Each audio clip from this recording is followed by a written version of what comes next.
This is a technological showcase set in the world of The Witcher 4. What you just saw, and are going to see now, is running on a standard PlayStation 5 at 60 FPS with ray tracing. So in the game, you'll be playing as CİRİ, a professional monster slayer, a witcher. She explores the world and hunts down monsters for coin. The region we are in is called CİRİ, and you'll get to explore it in a game.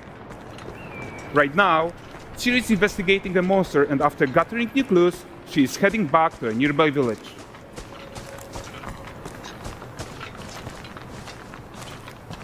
All right, everyone, meet Kelpie.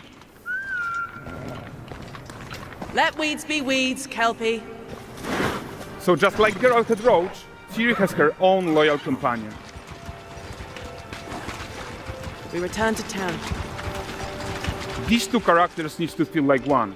Since you're gonna explore the world on horseback, riding needs to feel seamless, natural, and just fun. Yeah, and to support that, we're introducing multi-character motion matching in Unreal. So CİRİ and Kelpie, they're perfectly synchronized when mounting from any angle and speed. And we also support root motion movement on Kelpie, so controlling her feels realistic and grounded. And there are also some really nice improvements to our Unreal Chaos Flesh Solver and these machine-learned deformations. So you've got realistic muscles moving and stretching under Kelpie's skin without compromising the performance there.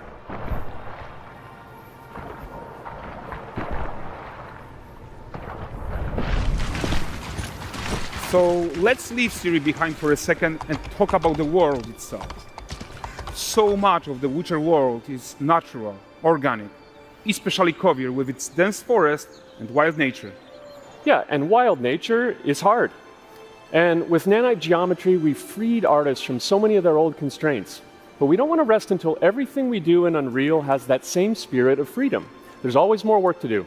And foliage is a huge piece of that puzzle. So we are excited to introduce nanite foliage. And in order to achieve gorgeous foliage density everywhere, while still being memory efficient, fast to render, we believe that a new idea was needed. So instead of the same card approach we've been using for the past 20 years, artists should be free to take a nanite approach to foliage, modeling every single leaf and pine needle. And the old LOD tricks of the past, they needed a complete rethink. And in their place, it's a new adaptive voxel representation in nanite. It's volumetric, it's fully 3D, it is super fast to render. And these dense clusters of triangles turn into these cubes, which at a distance, they're no larger than a pixel, and they react to the changing light of our dynamic sun and our shadows, and they allow artists to render whatever amount of foliage is needed to achieve their vision without compromise. And no compromise means how ambitious we are when it comes to bringing our vision to life with incredible visuals. But more than that, together with Epic, we created faster way to load the world. We can now bring in more content more quickly for the smoothest possible experience as we fly down to catch up with CİRİ.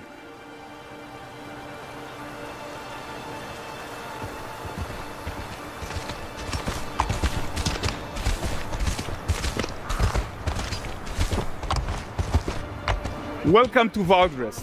So Valdrest is a port town, a hub for fishing, trade and mining. It's one of those places where you can meet shady characters or overhear gossip from other lands. It's also where CİRİ took on her current contract. High-tech, let's leave Kelpie here and explore the marketplace and food. And the missus? I'm so excited we can finally show you some of this stuff. Let's see what Valdrest has to offer. Bugger. Not her again. Hey, not even at the Land Exeter Fair! Now, 9 gazes while I present him with a fish. For the furry rascal will often wait, and the fair's weight grants good fortune. More than me.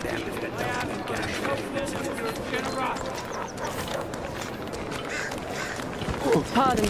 Guys, notice how responsive the world is. Character actions directly affect what happens around you, sometimes even setting off chain reactions. Everything is working together.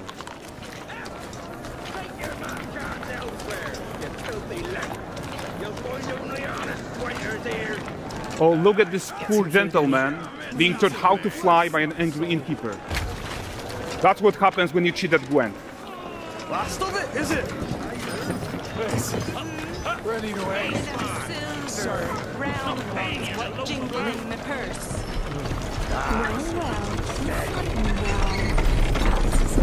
Okay, so this is the guy who gave the series quest his own. Like you probably suspect, he has his own agenda in all of this. You off your tits again, Wilfred? Get your ass up.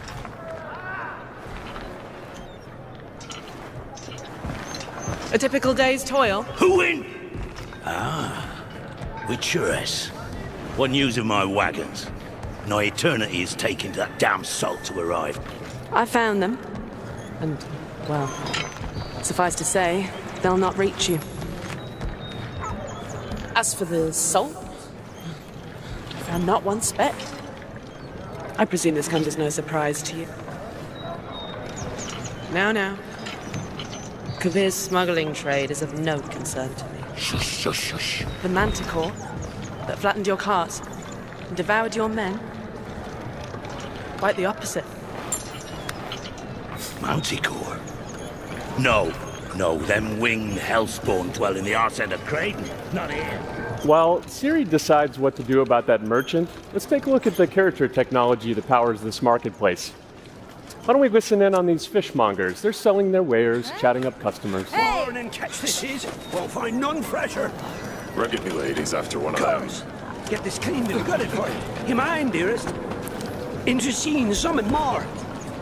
Got mackerel, cod, all Braxton's finest. And there is tons of tech at play here, even in this simple market stall. Metahuman tools, improved Unreal smart objects, chaos cloth, and more. Yeah, and all of this exists to make sure that the gap in quality between CİRİ and NPCs is as small as possible. Sweetest. Yeah, and closing that gap, it's not just about fidelity, right, but also authenticity. They should react to changes in the world around them. But the prisoner in Pillory isn't exciting enough for Valdrest.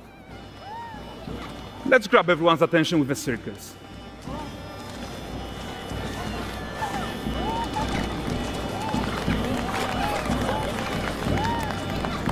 But the great performance deserves a huge crowd though. Let's crank it up.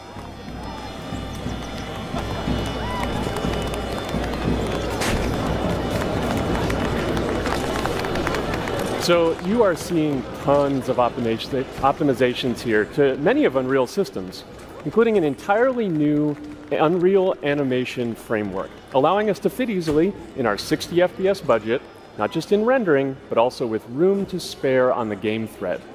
Over 300 animated skeletal mesh agents all going about their business. And the whole point is to leave breathing room for developers like you to introduce the gameplay and the systems that your players expect, empowering you to make your worlds come to life without Unreal standing in your way. You are right. And that's the open world RPG that we're making. But before we wrap up, how about one final check-in with CİRİ?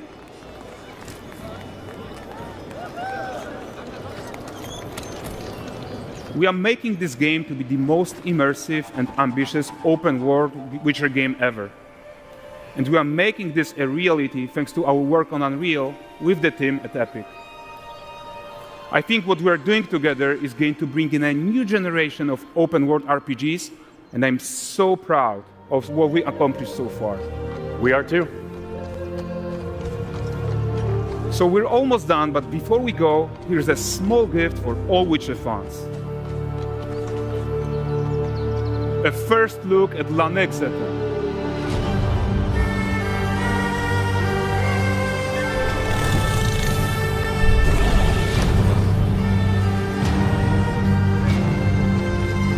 Onward, Kelpie. We've worked.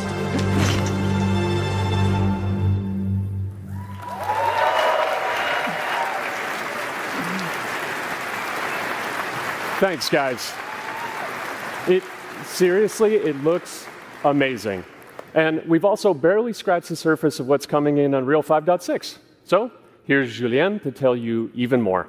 Thank you very much. Thank you so much.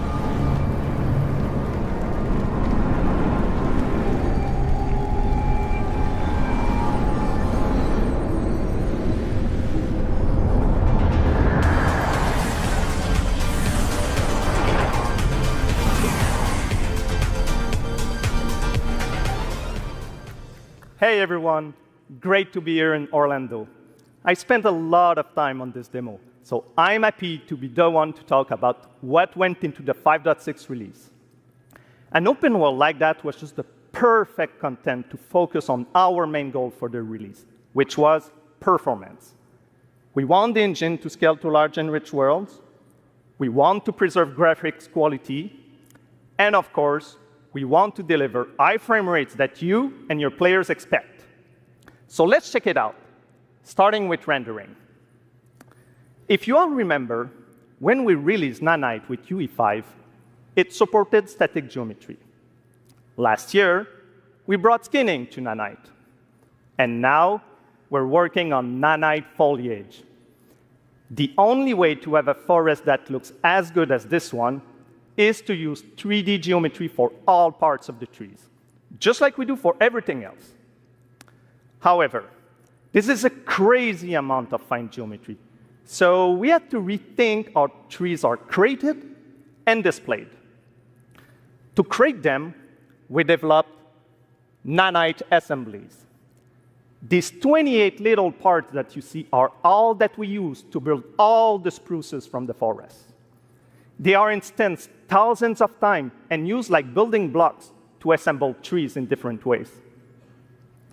And as you probably noticed with the wind effect, they even support skeletal animation, which runs on the GPU. Thanks to assembly, we greatly reduce the storage, the runtime memory, and the rendering cost. Then, to display an entire forest, the challenge was to preserve fidelity and performance from any distance. Let's check up close the level of detail we're talking about here. Lots of details. But this triangle representation is not the most efficient when far away, due to the amount of overlapping. And that's why we made an adaptive voxel representation. But in reality, you'll never see those voxels this close, since when we move the camera back, they're barely a pixel. Nanite foliage is almost done. We are moving it to the main line as we speak, and it will be available for everyone in 5.7. Another thing I would like to share is that ray tracing and Lumen now run more than twice as fast, with no visual trade-off compared to when UE5 was released. And because of that, we can now hit 60 FPS on consoles. And finally, we rewrote the rendering pipeline to run asynchronously so you can increase the richness of your scenes even more. Now let's talk about chaos physics. For chaos cloth, we improve our cloth-to-cloth constraint solution. This removes a lot of collision evaluation when garments are piling up and interacting with each other. Even for complex setup like CİRİ Cape, we hit a sub-millisecond budget on PS5. With Chaos Flash, we introduce procedural muscle activations to make deformation and motion more natural. Your artist will still have control over tetrahedral simulation and train ML models that run fast in real time. We now support the baking of fluid surface data into lightweight assets to be played back at low cost. This is going to give you high-fidelity water without the performance cost of real-time fluid simulation. For animation, we work on both performance and fidelity. Here, you can see how CİRİ and Kelpie match up in their interaction. Well, that works no matter the angle of approach. That's our Modes character motion matching solution. We also added motion matching in Sequencer to build stitch tracks. With them, you can seamlessly transition from gameplay to cinematic. Also, we now have a secondary layer of animation driven by physics in Control Rig. We used it in Kelpie's rig to drive the mane, the tail, and the saddlebags. And now, I'm happy to announce that all these features are already integrated into our new Unreal Animation framework, which we are releasing as experimental in 5.6. We built it with performance first in mind. Animation evaluation are now running in parallel off the game thread, which was our bottleneck. And for the other character systems that are just as costly, like movement, avoidance, state tree behaviors, we also move them to worker threads. This is really going to help you create scenes that are crowded and lively. Streaming has always been a big deal regarding performance. And the three biggest improvements we made are physics state creation, which now runs async, improve runtime PCG for ground scatter on GPU, and a new FastGeo plugin to stream static geometry. And just to take a different example, in CitySample, the streaming time was cut down by 90% while moving at high speed. We focus on a lot of areas for performance in 5.6, and mobile is no exception. We work on better defaults and scalability settings for mobile and minimize the default package size. We also improve our workflows with a UI refactor of the viewport toolbar and content browser, an on-device iteration workflow, and a mobile preview solution. So there you go.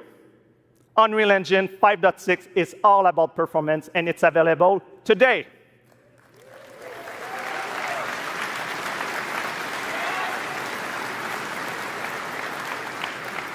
Please go, enjoy the tech talks and session we have for you guys, and come chat with us. And now, please welcome Chris from the MetaHuman team. Thank you.